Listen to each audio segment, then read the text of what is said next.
हाँ तो दोस्तों, हम लोग कर रहे हैं एनटीपीसी 2026 के एग्जाम की तैयारी। और आज आप इस वीडियो में देखेंगे कि आखिर हम लोग कैसे तैयारी करते हैं, कब कौन सा सब्जेक्ट पढ़ते हैं, कितना देर पढ़ते हैं, और मुक बनाते हैं तो उसमें कितना नंबर आता है, मुक में क्या क्या बनाते हैं, या फिर प्रीवियस ईयर क्वेश्चन बनाते हैं या मॉक टेस्ट बनाते हैं, सेक्शनल में कौन कौन सा सब्जेक्ट बनाते हैं। इन्हीं सब विषयों के साथ मैं आज का पूरा दिन का रूटीन आप लोगों को दिखाऊंगा इस वीडियो में। तो चलिए सबसे पहले हम लोग स्टार्ट करते हैं करेंट अफेयर, जो कि एडुटेरिया का करेंट अफेयर है। इसको पढ़ेंगे हम लोग 45 मिनट तक इसको पढ़ेंगे। और अभी टाइम हो रहा है 7:50। और हम लोगों ने 7:30 से ही पढ़ना स्टार्ट किया था, लेकिन अभी अचानक से माइंड में आया कि एक वीडियो बना देते हैं जिससे लोगों को भी पता चले कि क्या हम लोग पढ़ते हैं। और हम पढ़ेंगे करेंट अफेयर को 8:15 तक। तो चलिए बने रहे वीडियो में। चलिए बताइएगा, वनतारा के संस्थापक अनंत अंबानी को कौन सा अवार्ड दिया गया है? तो ग्लोबल ह्यूमैनिटेरियन अवार्ड पशु कल्याण के क्षेत्र में। पेटा इंडिया का 2025 का पर्सन ऑफ द ईयर किसे घोषित किया गया है? तो रवीना टंडन। तो दोस्तों हम लोग करेंट पढ़ चुके हैं, अब हम लोग पढ़ेंगे लुसेंट सामान्य ज्ञान। और इस लुसेंट सामान्य ज्ञान में हम लोग दो सब्जेक्ट अभी पढ़ रहे हैं, एक पढ़ रहे हैं ज्योग्राफी और दूसरा पढ़ेंगे इकोनॉमिक्स। 30 मिनट दोनों पढ़ेंगे। और सबसे पहले हम लोग स्टार्ट करते हैं इकोनॉमिक्स। इकोनॉमिक्स में अभी हम लोग पढ़ रहे थे भारतीय वित्त व्यवस्था, जो कि 9 चैप्टर में है, और इसमें हम लोग पढ़ेंगे, यहाँ तक पढ़े थे। तो चलिए बताइए लोग, क्षेत्रीय ग्रामीण बैंक की स्थापना सर्वप्रथम कब हुई थी? तो 2 अक्टूबर 1975। उस समय कितना ग्रामीण बैंकों की स्थापना की गई थी? तो 5 क्षेत्रीय ग्रामीण बैंकों की स्थापना की गई थी। हाँ, तो हम लोगों ने इस 1 घंटे में 30 मिनट अर्थव्यवस्था और 30 मिनट ज्योग्राफी पढ़ लिया। अब हम लोग अभी टाइम हो चुका है 9:15। और अब हम लोग पढ़ेंगे ये 10th क्लास का NCERT विज्ञान। और इसमें हम लोग पढ़ रहे थे जैव प्रक्रम, जो पाठ है बायोलॉजी का, और उसी को आज हम लोग कंप्लीट करेंगे, जो कि अध्याय 6 है जैव प्रक्रम। जैव प्रोडक्ट भोजन पचाने में जो मदद करता है उसे क्या कहा जाता है? एंजाइम कहा जाता है। मुख से भोजन किस चीज द्वारा आमाशय में पहुंचता है? ग्रासिका के द्वारा आमाशय में। और आमाशय के बाद कहाँ जाता है? छोटी आंत के बाद बड़ी आंत में। बड़ी आंत में भोजन का पाचन होता है या भोजन नहीं होता है? जल का अवशोषण होता है। जो शाकाहारी जीव है उसका छोटी आंत बड़ा होगा कि जो मांसाहारी है उसका? शाकाहारी का छोटी आंत क्यों बड़ा होता है? सेलुलोज को पचाने में ज्यादा काम करना पड़ता है, तो सेलुलोज को पचाने के लिए छोटी आंत का लंबाई बड़ा होता है, और मांसाहारी की छोटी आंत का लंबाई छोटी होती है। तो चलिए, तो इसी के साथ आज का NCERT खत्म करते हैं, क्योंकि टाइम हो चुका है 10:11। और हम लोग कंप्लीट कर लिए। 7 घंटा 25 मिनट बचा है, 10 घंटे का टारगेट रखे थे, जिसमें 2.5 घंटा पढ़ाई कंप्लीट हो गया। 2.5 घंटे में 45 मिनट हम लोग पढ़े हैं NCERT, 45 मिनट करेंट अफेयर और 1 घंटा लुसेंट। तो चलिए अब मिलते हैं प्रैक्टिस सेट के और मुक के साथ में। हाँ तो दोस्तों, अब समय हो चुका है 11:40।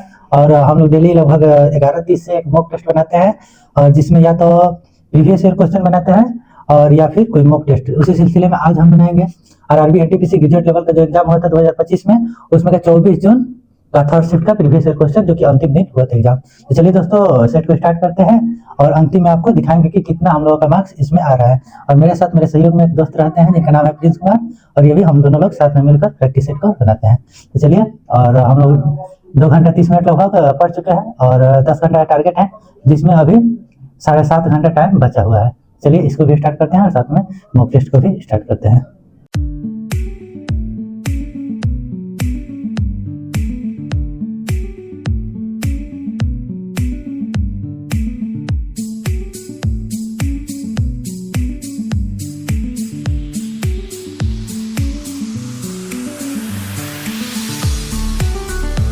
हाँ, तो हम लोगों ने अपना सेट सबमिट कर दिया है, और मेरा स्कोर आज का बना है 73। थोड़ा अपेक्षाकृत हार्ड सेट लगा। और ये मेरे दोस्त हैं, इनका भी अपना सबमिट कर दिए हैं। तो दिखाइए अपना स्कोर कितना का बना है। इनका बना है 72.7। हम लोग का स्कोर एक ही आसपास बना है। और एक मेरे दोस्त यहाँ पे है जो अभी ये इनका टेक्नीशियन का एग्जाम है, तो अपना टेक्नीशियन का भी प्रैक्टिस सेट बना रहे हैं। तो चलिए अब दिखाते हैं आपको कि अगले सेक्शन में अभी हम लोग इसका 30 मिनट तक एनालाइज करेंगे कि कौन कौन सा क्वेश्चन गलत हुआ है, और गलत हुआ है तो क्यों गलत हुआ है, और यही सब देखेंगे आखिर क्यों इतना कम आज स्कोर बना है। तो चलिए, तो मेरा मैंने यहाँ पे 77 क्वेश्चन मेरा करेक्ट हुआ है, और 10 क्वेश्चन इनकरेक्ट हुआ है, और 13 क्वेश्चन मैंने ऑन अटेम्प्ट में छोड़ा है। इधर नीचे आने पर कुछ क्वेश्चन ज़्यादा हार्ड था, इधर थोड़ा ज़्यादा छोड़ा भी हूँ और ज़्यादा इनकरेक्ट भी हुआ, ऊपर कुछ ठीक क्वेश्चन था। हाँ तो दोस्तों, अब हम लोग बनाएंगे सेक्शनल एक सेट, जो कि हैं आरआरबी एनटीपीसी अंडर ग्रेजुएट 2025 में आया हुआ 29 अगस्त 2025 का शिफ्ट 1। तो चलिए देखते हैं इसमें कितना मार्क्स आता है और कितना क्वेश्चन सही होता है।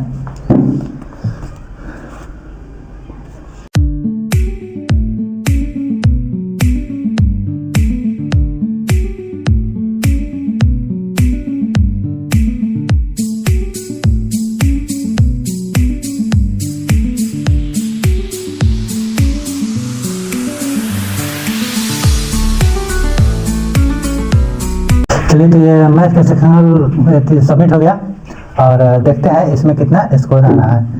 आप लोगों को दिखाते हैं।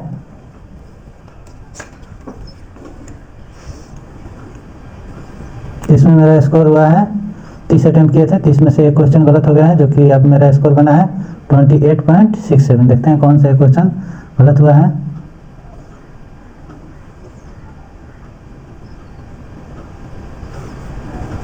ये क्वेश्चन यहाँ पे 20 नंबर गलत हुआ है और इसको हिंदी में करके देखते हैं। ये वाला क्वेश्चन गलत हो गया, अब इसको देखेंगे क्यों गलत हो गया। और इधर प्रिंस जी का देखते हैं आपका कितना सही हुआ।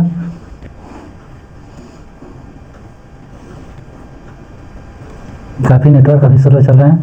इनका भी 28.67 ही है और इनका भी एक गलत है। कौन वाला एक गलत हो गया है? सोल्यूशन में ये दिखाई था। इनका एक क्वेश्चन ये वाला गलत हो गया है। तो हम लोग सेक्शनल सेट और एक फुल सेट सॉल्व कर लिए और टाइम हो चुका है 2:25 और अब हम लोग अगले 30 मिनट के अंदर अपने अपने घर से खाना खाकर और जाते हैं ग्रुप स्टडी के लिए क्विज करने।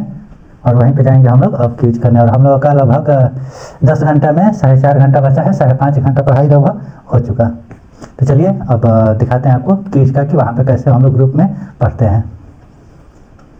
दोस्तों, हम लोग जा रहे हैं अब क्विज करने के लिए और ये है मेरे साथ कुछ दोस्त लोग, ये भी जा रहे हैं साइकिल से क्विज करने के लिए, आते हैं बगल के गांव से। और भी मेरे ये दोस्त लोग हैं साथ में। हम लोग घर से लगभग 1.5-2 किलोमीटर दूर, इधर हम लोग के गांव की तरफ इसको बाल बोलते हैं और इधर खेती होती नहीं होता है और इधर ही हम लोग पढ़ने के लिए एक बगीचा है और उसी बगीचे में हम लोग क्विज करते हैं, ग्रुप स्टडी करते हैं। तो चलिए हम लोग मिलते हैं वही क्विज में। और यही आम के वृक्ष के नीचे हम लोग पढ़ाई करते हैं और यहाँ पे लगभग हर साल 8-10 लड़कों का अच्छा जॉब हुआ है। वो बिहार से CGL हो या फिर दरोगा हो या फिर पुलिस का जॉब हो, ऐसा कर करके जॉब यहाँ पे। और ये पूरा खुला वातावरण है और यहीं में बैठ के हम लोग पढ़ाई करते हैं। थोड़ा देर में सभी लोग धीरे धीरे आएंगे पढ़ने के लिए और थोड़ा देर में दिखाते हैं क्या क्या हम लोग यहाँ पे पढ़ते हैं। और यहाँ पे एक बगीचा है, वहीं पे बुक रखा रहता है, वहीं पे गए हैं कुछ लोग बुक लाने के लिए और बुक लाएंगे, उसके बाद हम लोग ग्रुप स्टडी यहीं पे करेंगे। तो दोस्त लोग जो किताब लेने गए थे और बुक लेकर एक झोला में, जिसमें हो गया लुसेंट, स्पीडी और भी कुछ अन्य बुक, करेंट अफेयर होगा और कुछ बुक इसी में रहता है और यही बुक से हम लोग पढ़ते हैं। चलिए अब हम लोगों का हाँ, तो हम लोग सबसे पहले यहाँ पे करंट पढ़ते हैं 45 मिनट तक। तो चलिए करंट, और यहाँ पे हम लोग जो स्पीडी की तरफ से करंट अफेयर आता है इसी में से हम लोग ग्रुप स्टडी करते हैं। तो चलिए बताइएगा, विजय हजारे ट्रॉफी कौन जीते हैं 2025-26 का? विदर्भ। किसको हराकर? सौराष्ट्र को हराकर और 38 रन से। Player of the tournament Vijay Hazare trophy में कौन बना था? तो अमन मुखाड़े, जो कि विदर्भ जीता है तो विदर्भ की तरफ से ही रहेगा। तो अमन मुखाड़े जो कि विदर्भ की तरफ से खेलता है। अंडर 19 एशिया कप 2025 कौन जीता है? पाकिस्तान। और अंडर 19 एशिया कप 2025 का आयोजन कहाँ हुआ था? तो दुबई में। और पाकिस्तान भारत को हराकर, तो भारत विजेता बना है और पाकिस्तान विजेता। सैयद मुश्ताक अली ट्रॉफी झारखंड, किसको हराकर? हरियाणा को हराकर। और तो अब हम लोग पढ़ेंगे भूगोल रिसेंट का। तो चलिए सबसे पहले पढ़ते हैं, हम लोग पढ़ रहे थे 7 पाठ जल मंडल। लवणता के बारे में पढ़ेंगे। लवणता किस चीज में व्यक्त किया जाता है? प्रति हजार में। समुद्री जल की औसत लवणता लगभग कितना प्रति हजार? तो 35 प्रति हजार। कह रहा है कि लवणता को खारे जल की सीमांकन करने के लिए उच्च सीमा माना गया है। कितना परसेंट को? तो 24.7%। विश्व में सबसे ज्यादा लवणता किस झील का है? वान झील तुर्की। कितना परसेंट? 330%। और सबसे अधिक लवणता वाला महासागर अटलांटिक महासागर। सबसे ज्यादा लवणता कहाँ है? तो अटलांटिक महासागर में। लवणता साधारणतः तक गहराई के साथ बढ़ती है और एक स्पर्श क्षेत्र जिसे क्या कहा जाता है जहाँ लवणता तीव्रता से बढ़ती है? तो हेक्लोक्लाइन। हेक्लोक्लाइन। जहांगीर के गौतमी पुत्र सतकर्णी किस सतवाहन वंश के? कौन वंश के? सतवाहन वंश के। द्वार समुद्र कहाँ की राजधानी है? की राजधानी कहाँ है? द्वार समुद्र। सिंधु घाटी सभ्यता के लोग की मुद्रा में किसकी आकृति चित्रित थी? तो कौन देवता का है? शिव के। तो ये रंगों के साथ में अबीर खेलते हुए और हम लोग घर जा रहे हैं, कल होली है। और ये है मेरे प्रिय दोस्त प्रिंस कुमार, और ये है दीपक कुमार, और ये है हमारे ग्रुप के एडिटर और कैमरामैन स्टाइलिश रवि, और ये है अनिश जी जो एक साल का भी कोर्स करके आए हैं हाल ही में अप्रेंटिसशिप का, और ये है सोनालाल जी जो कि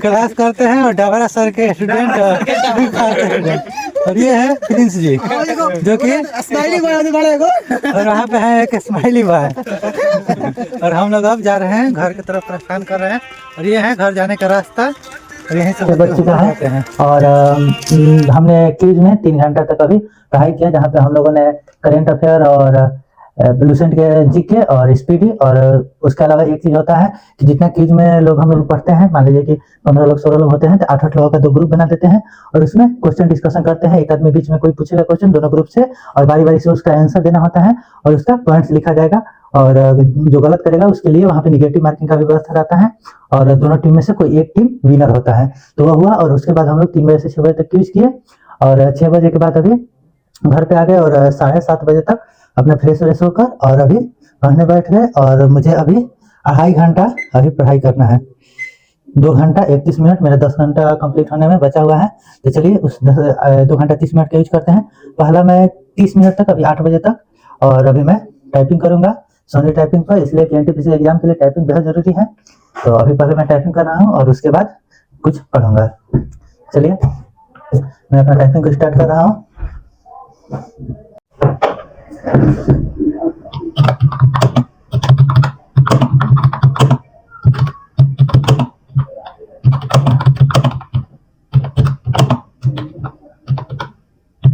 हाँ तो दोस्तों, अभी लगभग 2 घंटा बचा है, और 2 घंटा में अब मैं 1 घंटा तक कंप्यूटर का क्लासेस करूंगा। नवीन सर का जो कंप्यूटर का दिल्ली पुलिस के लिए प्लेलिस्ट पढ़ाए हैं, उस प्लेलिस्ट में से मैं क्लासेस करूंगा। तो चलिए अब करते हैं क्लासेस। एमएस वर्ड में, माइक्रोसॉफ्ट वर्ड में मार्जिन की बात करते हैं। हेडिंग लिखेंगे और शुरू करेंगे इसको। एमएस वर्ड में मार्जिन, तो पूछेगा एमएस वर्ड में मार्जिन कितने प्रकार का होता है, तो आप सब लोगों का आंसर आना चाहिए। भैया जी एमएस वर्ड जो है 5 प्रकार का मार्जिन रखता है। क्या लिखोगे? 5 प्रकार का होता है। कितने टाइप का होता है भैया? 5 टाइप का होता है। हाँ तो दोस्तों, अब लगभग 1 घंटा समय बचा है, और अब मैं साहिल सर का और जो क्लास है एक एग्जाम हैक करके प्लेलिस्ट पढ़ा रहे हैं, उसी को मैं पढ़ूंगा इस 1 घंटे में, और तब तक मेरा 1 घंटा कंप्लीट हो जाएगा, और रात 10 बज जाएगा। उसके बाद खाना खाकर और फिर अगला कार्यवाही होगा। जिंदगी में आ गए, अच्छा सवाल है। आप मुझे बस इतना सा बता दो कि अगर मान लीजिए मैं एमआरपी निकालना चाहता हूँ, तो एमआरपी पर मैंने कितने डिस्काउंट दिए? सर एक 25% का डिस्काउंट दिया, यानी कि 75% पर बेचा। एक 30% का डिस्काउंट दिया, यानी कि 70% पर बेचा। बात समझ आ रही है? एक इतना डिस्काउंट दिया, एक इतना डिस्काउंट दिया, बराबर। आपने देखा कि भाई। हाँ तो दोस्तों, लगभग इनका अभी 1 घंटा मैंने क्लास कंप्लीट कर लिया, और मेरा जो टाइमिंग था 10 घंटा वो कंप्लीट हो गया, और रात 10 बज गया। अब हम 10 बजे के बाद खाना खाएंगे, और खाना खाकर 15-20 मिनट में खाना खाने के बाद में, रात का खाना खाने के बाद में, और जो मेरा वीडियो से संबंधित एडिटिंग होता है वो मैं करता हूँ 11:30-12 तक। और वीडियो एडिटिंग या फिर वीडियो रिकॉर्ड करना होता है तो वीडियो रिकॉर्ड करता हूँ इसी 10 से 12, 12:30 तक, और उसके बाद 12 बजे से और सुबह 6:30-7 बजे तक रेस्ट करता हूँ, और फिर कल से यही रूटीन लगभग रहता है। और ये था मतलब कि जिस दिन पढ़ाई होता है वैसे दिनों का रूटीन, और कभी कभी होता है ये रेगुलर अगर रहेगा हमेशा तो अच्छा पढ़ाई होगा, और कभी कभी ऐसा भी सिचुएशन आता है कि रेगुलर नहीं रह पाता है ऐसा, कभी कहीं जाना पड़ता है, गांव पे है तो कभी कोई घर का कुछ काम में हेल्प करना होता है, तो इस वजह से काफी डिस्टर्बेंस भी होता है। लेकिन अगर जब ऐसा पढ़ाई होता है 10 घंटा अगर डेली, तो लगभग ठीक ठाक पढ़ाई हो जाता है। तो चलिए दोस्तों, इसी के साथ इस वीडियो और इस छोटा सा स्टडी ब्लॉग को समाप्त करते हैं, और मिलते हैं किसी नए वीडियो में। अगर वीडियो अच्छा लगा हो तो वीडियो लाइक करें, और आप कमेंट कीजिए कि आप कितना घंटे पढ़ते हैं, और एनटीपीसी की तैयारी कैसी चल रही है। और अगर अच्छा से मेरा वीडियो लगा हो तो मेरे चैनल को अवश्य ही सब्सक्राइब कीजिए। तो चलिए मिलते हैं अगले वीडियो में। जय हिंद, जय भारत।